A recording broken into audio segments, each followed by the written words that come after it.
Okay, I'm here with Melissa Bush. Melissa, if you want to just go ahead and tell me a little bit about yourself. Okay. I'm a realtor with Sundog Realty.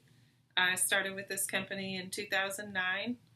I've also held several positions there through those years. I did accounting for several years. I've done construction administration, and I was our 2013 Board of Realtors president.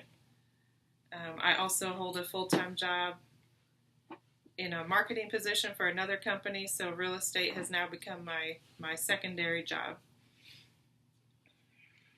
Okay, could you give me some examples to illustrate the challenges you faced in starting Sundog Realty?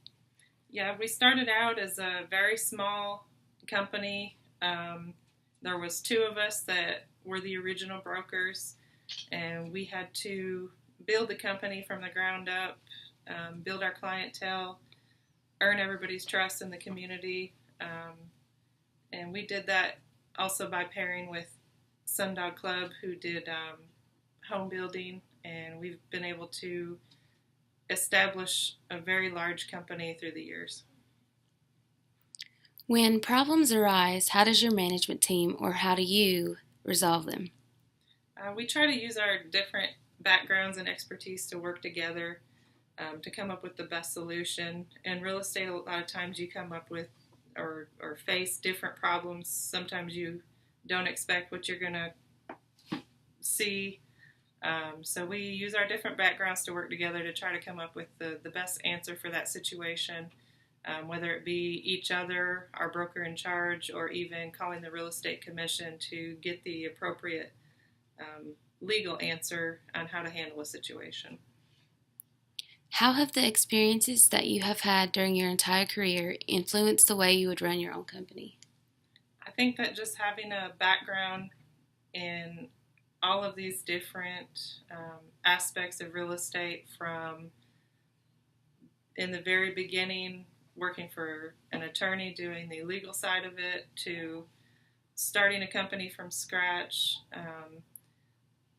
learning how to deal with all kinds of different people, whether they be from, you know, a background where you're helping them buy a mobile home or $1 million home. You have to be able to work with all kinds of different people, and just learning how to um, take your knowledge, help people, help each other, and use it to promote your company positively. When someone joins your company, how do you orient them as a member of your team? Okay, we try to work together to make sure they understand, first of all, the legal sides of what they're supposed to be doing, whether it's licensing, um, continuing education, making sure that they've done everything they need to do to keep themselves on the right path, and then just letting them know that we're there for them to answer any questions they might have, because you're always going to have questions, and that's okay. Real estate is, you learn one thing in school and then you learn what you're really doing every day, which isn't exactly what you learn in school. So you kind of learn, the real life real estate versus the book real estate. So you are going to have a lot of questions and a lot of things to learn, and we just try to be there for each other, to make sure you stay on the right track. So, how do you motivate and reward people? One way that you can set up a program in real estate is you are going to get your typical commission that's set by your company, but you can do an incentive program to where if you hit a certain amount of sales that year, that your commission may increase. Say you set it to be, if you hit $1 million in sale this year, you're not only going to get 70% of your commissions, but maybe you'll get 80% for the rest of the year. And that just gives you an incentive to work towards that's on top of what you normally would do. I think you mentioned before when we were talking that most real estate companies don't reward at all. No, most real estate companies is a set base commission. And, you know, every company is different by what they will cover as part of working there and what they won't. Some companies will help you pay things, some companies will cover overhead, In some companies, you pretty much pay for your own everything with your commission money. So. Okay, so how do you select people to join your company? Okay, I think that for our company specifically, we look for people who we may personally know. We don't just bring people in that we don't know. We need to know that they are the right fit, that they're going to fit our goals, our, company, I guess, trust is a big deal. You need to be in our circle, and we need to know that you're an A player and are going to be able to do the job effectively, and somebody that has shown a successful history. Okay, so how are things going in real estate in general right now? Are you hiring, downsizing, or staying as you are in terms of your company's workforce? Are sales up, down, or flat? Our company, everything is growing tremendously right now. We have we are expanding our real estate team. We have expanded our vacation rentals. We have expanded our custom home building. We are now in the Western North Carolina market from Cullowhee to Bear Lake, out to Asheville, and even down into South Carolina. So everything's really just expanding to the point where we actually have a full-time team in Asheville as well as Silva. Okay, so how do you keep up with best practices in your industry?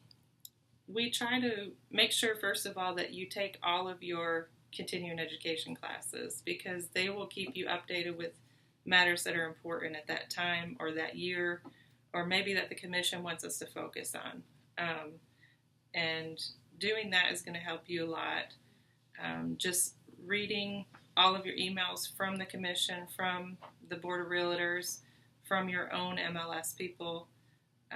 They will keep you updated on current events, things that are happening in our industry, things that we need to focus on or maybe vote on or contact your representative about that are important to us as realtors, and just keeping in touch with community events too and how we can help with those, and make sure that people know that we're there to represent them, and just pretty much just reading everything that's coming at you. There's a lot of information to keep up with, but it's there. You just need to take the time to pay attention. So where do people take these continuing education classes? Okay, most of us will do a real estate school that just does that as a specialty. A lot of us do Cumbie and Troll in Asheville. That's a big one. A lot of companies now offer online classes. I find that in person is actually more effective. You learn more, and it's more hands-on. But the real estate schools are where most people are going to do that. I think community college also sometimes will offer that as an option. Okay, so I'm sorry, I'm wrong one. So while I'm here, I'd like to spend a few minutes gaining a better understanding of what it's like to work in your profession. So could you describe a typical day? Okay, a typical day is going to start with a lot of text, phone calls, emails. A lot of times they start very early in the morning. You're going to have to do a lot of follow-up. It may be people that want to see listings, that want to get more information about something. It may be that you have a closing coming up and the lender needs certain documentation from your client that you need to help them make sure they get on time. Maybe the attorney needs a copy of, a homeowner's insurance binder. It can be anything, and that's just a lot of paperwork every day. You may have listing appointments. You have to go out and meet with clients and let them know, how you can represent them and what you can do for them. You may be taking clients to lunch. Maybe you have a closing and you want to go out and celebrate. So your day can consist of anything from being in the office, doing paperwork, being out on the road, showing houses, listing houses. You do a little bit of everything. So how did you first enter your line of work? I first started working for a real estate attorney. I handled the closing side of things, preparing what we call the HUD or the settlement statement, sitting in on closing, seeing how that side worked.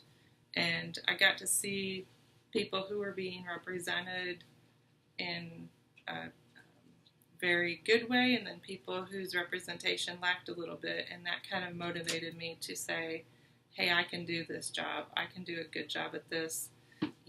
I think I can represent people the way they need to be represented. Um, so I did go out on maternity leave and then decided when I came back to work that that's what I wanted to do. So I went ahead and did all my real estate classes and got my license so that as soon as my kids started school, I could jump into my career. I did work with a broker who had sold my house and helped me buy one, and that's who I went into business with. She had just started Sundog and brought me on board with her, and her and I started from scratch and expanded the company. So, what advice would you give to someone who is considering a career in real estate? I would say make sure you're ready to be on call 24/7. Real estate, when you're in it full time, is very busy. You have a lot of things coming at you at all times. You have to be able to multitask and stop and start tasks at any given time because something else might happen that you need to handle. If you want to go on vacation, if you want to take a break, that doesn't always happen. You do have to have backup from your coworkers in order to succeed. So you definitely need to try to work together and understand that you can't always do everything yourself.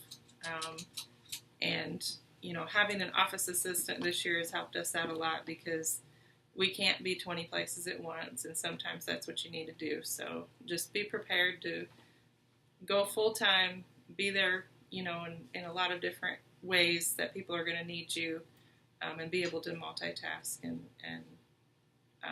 prioritize what needs to be done. So, do you think that type A personality people are the best people for the job? I think that type A's are going to be good because you need to be a go-getter. Because even though you do work with a company, you pretty much work for yourself. You don't get paid unless you have a closing because it's 100% commission. So I think that type A is good as long as you're willing to listen to your clients and understand what they need, and then work off of that. So, how do you keep up with current events in your industry and as a business person in general? I think that just, we talked a little bit earlier about, attending meetings, reading emails on things that are coming your way, doing different community events. We try to, if we're doing a Mountain Heritage Day or a Greening Up the Mountains or something, we try to have a booth there if people have questions, and just try to keep people updated on what's going on. We do we do have a board attorney that we can ask questions to at any time. And our MLS board tries to keep us updated on everything happening as well. So. What kind of formal education and additional specialized training would you recommend that a person should acquire to enter a profession like yours? Well, definitely, you're going to have to go to real estate school and get your license. It's not an easy license to get. It's going to be a lot of information coming at you in a small amount of time. It's a lot of studying. Not everybody passes the exams on their first try, so you're just going to have to understand that if you don't pass, it's going to be a lot more studying and trying to get that license. Once you get it and get going and everything in your career and you try to figure out what you want to focus on, there are additional certifications you can go back and get, whether it be, as a buyer's agent, dealing with foreclosures. There are a lot of different certifications that you can get to add on to your standard broker license.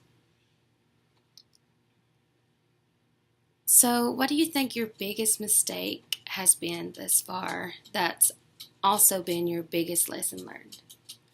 think my biggest lesson learned was dealing with the closing one time where there was a home warranty involved. The seller's agent had informed us that the seller had purchased the home warranty, it was paid for, and would be in place for 1 year after closing. Um, as it turns out, I'm not sure how exactly it was missed, but we never got a copy of that home warranty after closing.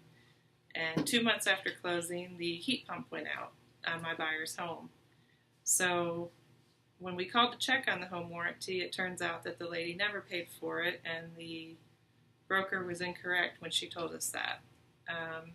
So myself and the broker ended up splitting a $4,000 repair bill to repair a heat pump. So that was definitely a lesson learned that make sure you have all your ducks in a row. Make sure you have copies of all your paperwork before or at closing. And, I try not to deal with home warranties too often. Well, thank you for speaking with me this evening. No problem. It's been nice.